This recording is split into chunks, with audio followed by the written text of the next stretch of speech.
लैंगिक जनन पढ़ लिए थे, क्या लैंगिक जनन, क्या लैंगिक जनन। कहता जनन की उस विधि को जिसमें दो लिंग भिन्न लिंग अर्थात नर और मादा भाग लेते हैं उसको क्या कहते हैं, लैंगिक जनन कहते हैं। क्या कहेंगे, लैंगिक जनन, जिसमें नर और मादा जनन का हुआ विधि। हम लोग इससे पहले क्लास 8 में पढ़ चुके हैं जब लैंगिक जनन, लेकिन उसमें क्या होता था, पौधों में पढ़ा है ना, पौधों में पढ़ा है या नहीं पढ़ा है, पौधों में लैंगिक जनन पढ़ा है। पौधों में जो होता है 2 भाग होता है, कौन होता है, भाग कौन होता है, उसकी पौधों में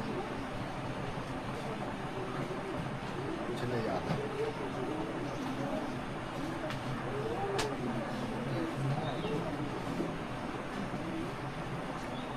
चलो हम लोग पढ़ते हैं, फिर से पढ़ेंगे, समझे हम लोग, तो याद रहता है।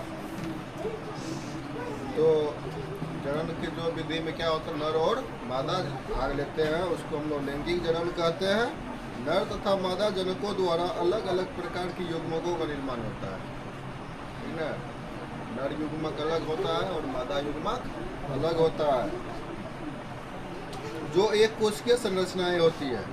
गेमिट्स का फॉर्मेशन, युग्मक का फॉर्मेशन जो होता है वो एक कोशिकीय संरचना होता है, एक कोशिका विभाजन होता है, बाद में क्या होता है, विभाजन होता है।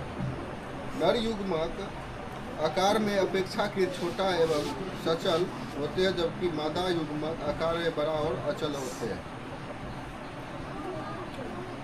फीमेल गेमिट्स जो होता है वो बड़ा होता है और मेल गेमिट्स क्या होता है, छोटा होता है। नर युग्मक को शुक्राणु या स्पर्म कहते हैं और मादा युग्मक को अंडाणु या ओवम कहते हैं। नर युग्मक को शुक्राणु या स्पर्म कहेंगे और मादा युग्मक को अंडाणु या ओवम कहते हैं। लैंगिक जनन 2 मुख्य क्रियाएं होती है।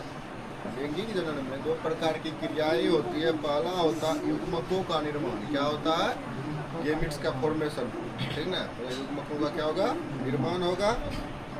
दूसरा क्या होगा, युग्मकों का समयुग्मन या संगलन, मतलब दोनों का मेल, ठीक ना।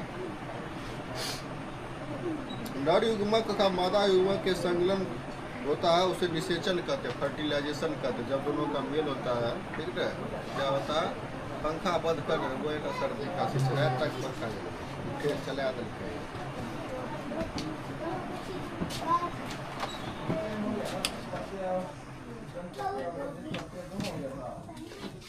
बिजलियों बिल